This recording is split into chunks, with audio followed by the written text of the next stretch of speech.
এই তো মাত্র 2 দিনের ব্যবধানে, মাত্র 2 দিনের ব্যবধানে 3টা শিশু, এক ময়মনসিংহের ভুট্টা খেতে একজন, আর সবচেয়ে জঘন্য যেটা আমাদের বিবেক, আমাদের অন্তরাত্মাকে নাড়িয়ে দিয়েছে, যেটা বর্তমান বাংলাদেশের মধ্যে টপ অফ দ্য কান্ট্রি, দেশের সেরা আলোচিত, সেরা সমালোচিত, সবচেয়ে ঘৃণিত, যেটি আমাদের রাষ্ট্রের ভিত পর্যন্ত নাড়িয়ে দেওয়ার জন্য যথেষ্ট, সেটি হচ্ছে রাজধানী ঢাকার মিরপুর পল্লবীর একটি ফ্ল্যাটের মধ্যে, একটা ফ্ল্যাটের মধ্যে রামিসা নামক একজন শিশু কন্যাকে দর্শকের বউয়ের সহযোগিতায় ফ্ল্যাট থেকে ডেকে এনে তাকে সিটকানি আটকে কিছু চকলেট, কিছু হয়তো আচারের প্রলোভন দেখিয়ে, চিন্তা করেন, আমি তো মনে করি ওই দর্শক কুলাঙ্গারকে শাস্তি দেওয়ার আগে দর্শকের বউকে কঠিনভাবে শাস্তি দিয়ে তাকে হত্যা করা দরকার। কারণ একজন মেয়ে হয়ে তুই মেয়ে কন্যা সন্তানের ইজ্জত দিতে পারস নাই,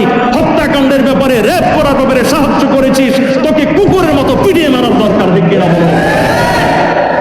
আমাদের মাননীয় প্রধানমন্ত্রী জনাব তারেক রহমানকে আমরা ধন্যবাদ জ্ঞাপন করতে চাই। গতকালকে রাত্রে তিনি ওই রামিসাদের বাসায় তার বাবাকে সান্ত্বনার জন্য গিয়েছিলেন। এর আগে আপনারা জানেন, ওই রামিসার বাবা তিনি বারবার বলেছেন যে আমি আমার কন্যার সন্তানের দর্শনের বিচার চাই না। আপনারা বিচার করতে পারবেন না, আপনারা বিচার করতে পারবেন। এই কথাগুলো ভাই একজন মানুষের দিল নাড়িয়ে দেওয়ার জন্য। একজন বাবা কত রকম অসহায় হওয়ার পরে কথা বলে যে আপনারা দর্শনের বিচার করতে পারবেন না, অতীতে এমন রেকর্ড নাই। তো 100% বাস্তব কথা।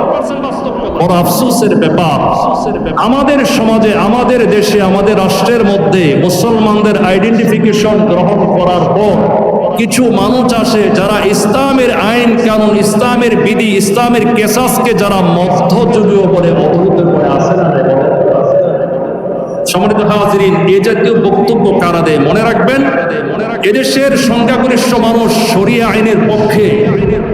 অতীত 51 বছরে, 55 বছরের ইতিহাসে আজ পর্যন্ত শরিয়া আইন চাই কি চাই না আনার পক্ষে কোন ভোট এ পর্যন্ত কোন সরকার কার্যকর করে নাই। ঠিক এরা বলেন, আমরা পশ্চিমাদের ব্রিটিশ শাসিত বস্তা পচা এই আইন দ্বারা রাষ্ট্র পরিচালনা করার কারণে আজকে আমরা এই 56-55 বছরের ইতিহাসে রাষ্ট্রের মধ্যে শান্তি, নিরাপত্তা, শৃঙ্খলা, মানুষের জান মালের নিরাপত্তা, এমনকি আমাদের কচিকাঁচা শিশু সন্তানের জানের নিরাপত্তা, ইজ্জতের নিরাপত্তা পর্যন্ত এই রাষ্ট্রের মধ্যে কার্যকর করতে আমরা বারবার ব্যর্থ হয়েছি। ঠিক কিনা বলুন?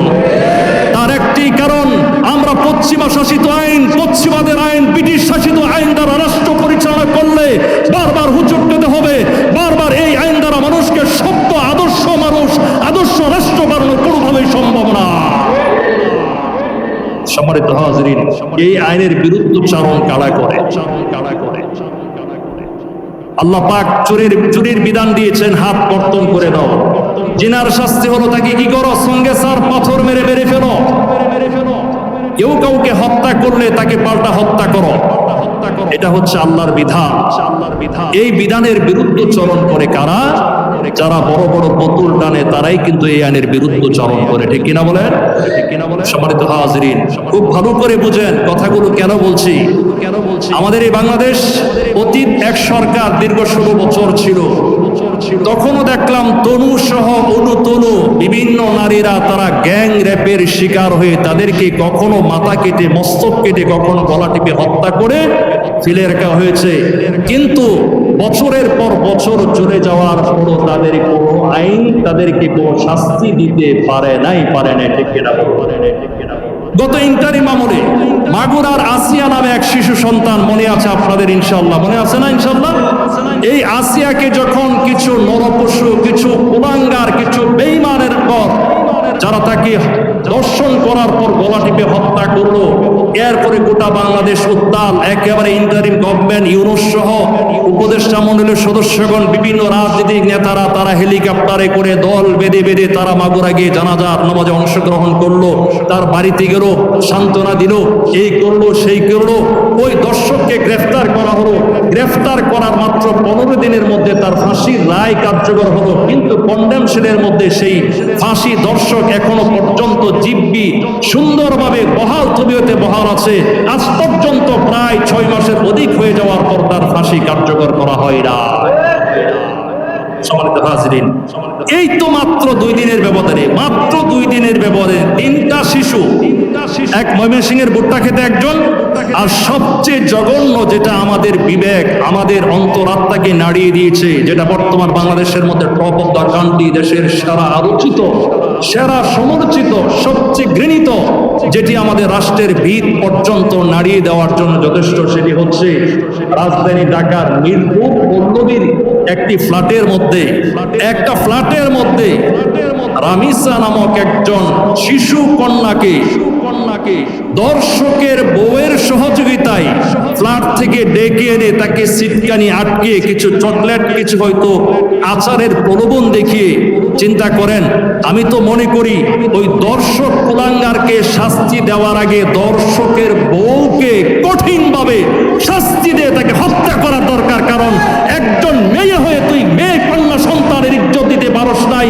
হত্যাকাণ্ডের ব্যাপারে, রেপ করার ব্যাপারে সাহায্য করেছিস, তোকে কুকুরের মতো পিটিয়ে মারার দরকার। সম্মানিত হাজিরিন, ঘটনা যে কত হৃদয় বিদারক, আপনারা অবশ্যই সোশ্যাল মিডিয়ায়, ফেসবুক পাড়ায় এই সংবাদগুলো পেয়েছেন।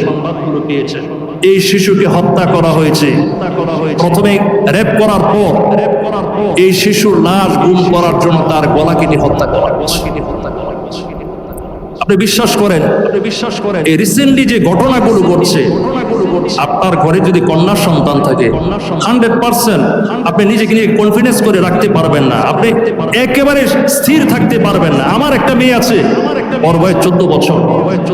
ও যখন প্রতিদিন সকাল 8টার দিকে বাসা থেকে মাদ্রাসায় বের হয়, আমি ওর আম্মুরে ফোন দেই, কিভাবে গেছে, কখন বের হয়েছে।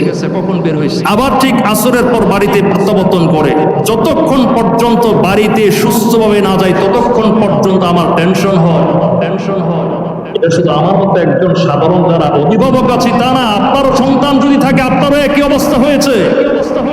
কোন রাষ্ট্রের মধ্যে বাস করি, কোন দেশে বাস করি?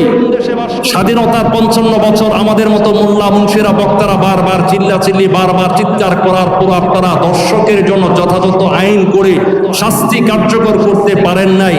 এর চাইতে দুর্ভাগা জাতি বাংলাদেশি হিসাবে এর চাইতে লজ্জার আর কোনো কিছুই হতে পারে না, ঠিক কিনা বলুন? সম্মানিত হাজিরিন, তবে আমাদের বর্তমান বর্তমান যিনি রাষ্ট্রনায়ক, আমাদের মাননীয় প্রধানমন্ত্রী জনাব তারেক রহমানকে আমরা ধন্যবাদ জ্ঞাপন করতে চাই। গতকালকে রাত্রে তিনি ওই রামিসাদের বাসায় তার বাবাকে সান্ত্বনার জন্য গিয়েছিলেন। এর আগে আপনারা জানেন, ওই রামিসার বাবা তিনি বারবার বলেছেন যে আমি আমার কন্যার সন্তানের দর্শনের বিচার চাই না। আপনারা বিচার করতে পারবেন না, আপনারা বিচার করতে পারবেন।